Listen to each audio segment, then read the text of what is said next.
is the twin dragon boss Vaelgor and Ezzorak. They can't be stacked. They do not share HP.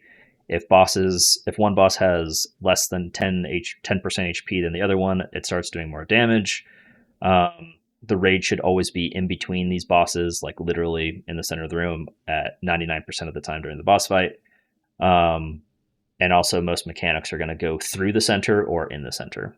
Um, One of these bosses is always flying. I'm pretty sure melee cannot hit the flying boss, which kind of sucks because there's, as always with every TR and PTR testing, everyone says, oh, this is melee unfriendly. Um, this is potentially melee unfriendly if you guys can't hit the flying boss, but we'll see. First mechanic is a. That's correct. That is correct. Yep. All right, cool. All right, there's a frontal cone that's a fear. It gets targeted on one player. You just have to take it out of the raid.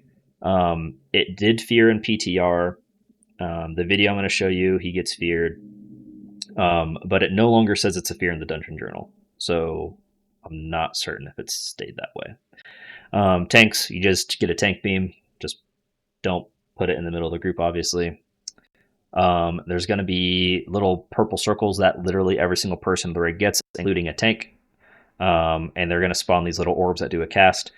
The cast hits pretty hard, and this is why Blood Decay is going to be overpowered, because they are grippable, they are fully CCable. So the way I see this kind of working is mass grip into like a beam, and then we just absolutely destroy them. What coincides with these ads spawning almost every single time is every single person in the raid gets tethered to like this little black hole thing. You just have to run out and break it. It's like the Lumathar tangled web thing. The only thing is it does raid wide damage when people break it, so it's going to have to be semi staggered when we break these, or we'll just throw Aura Mastery or something at it and do it that way. There is an orb that shoots out of the lighter purple dragon boss. That's called Gloom. It's literally just a dome.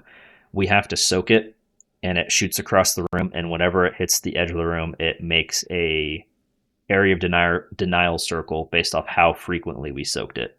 I think it has to get soaked 5 or 6 times before it's fully soaked, and any more additional soaks isn't going to do anything.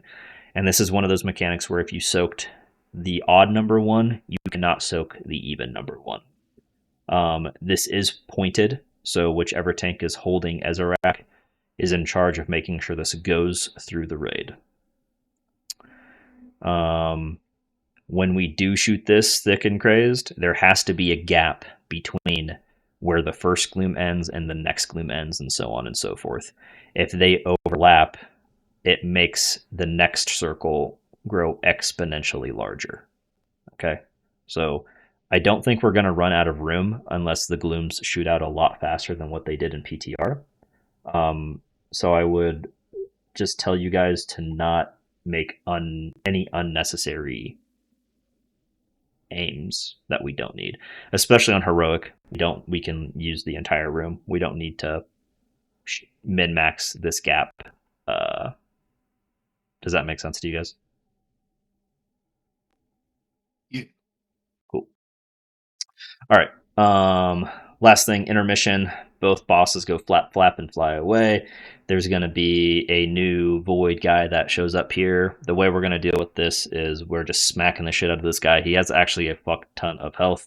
And then random people are going to get a little blue debuff that they take away. The way that I think we're going to do this is the raid's going to go to one side of the circle. We'll drag the ad with us. And that way we have, 60% of the other side of the circle for the debuffs to go to. At least that makes the most sense to me. If you step outside of this yellow area, I'm pretty sure you get one shot. I never saw anyone in PTR testing actually step outside of it, but there's your warning. So first off, we're getting the frontal breath from the boss at the top of the screen. Should come out right now. It's that giant cone. As you can see, it's absolutely massive. So you have to be on your high horse and get out and away from the boss. And that's why we all kind of want to be in the center of the room at all times. I do see a demon hunter hitting the one that's flying. So melee. Is it Devourer though? No, it looks Havoc. Oh, It unless looks like he's blade dancing and shit. yeah, Absolutely havoc wings. yeah, we'll find out when it goes live.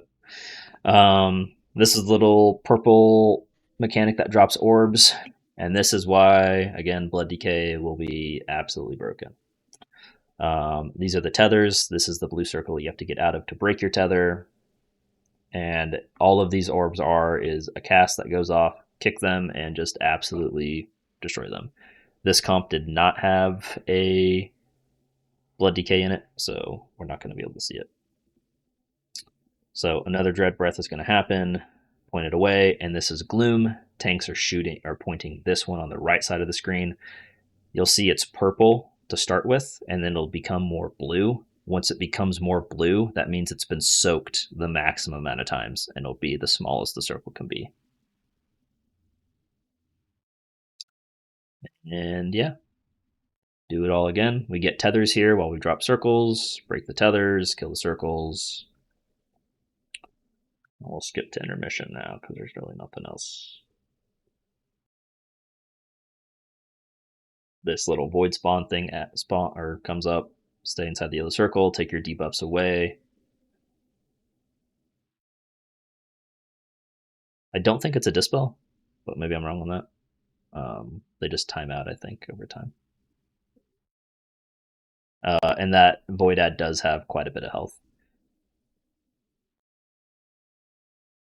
So now the dragons are back down. The one that was on the ground to start the fight is now the one that's going to be flying, and the one that was flying is now on the ground. So it's not going to be a fight where, like, assuming melee can only hit the one that's grounded, melee always hit one boss and ranged always hit the other boss. It's going to be flip flopped back and forth. One thing to keep a note of: if this little ad that spawned the intermission does have a lot of health when it goes live, these little blue circles or these giant blue circles that happen in intermission are still going to happen until that guy dies. So that is the priority kill target, unless these orbs are alive.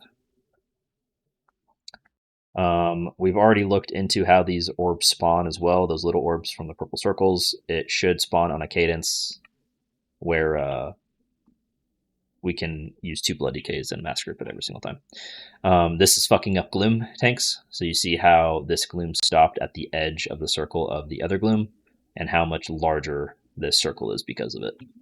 It got fully soaked. It just touched the old gloom. And that's the entire fight. Mythic wise, I haven't really looked into the mythic changes for this fight at all because it's going to be 3-4 weeks into the tier before you even get there. So, any questions?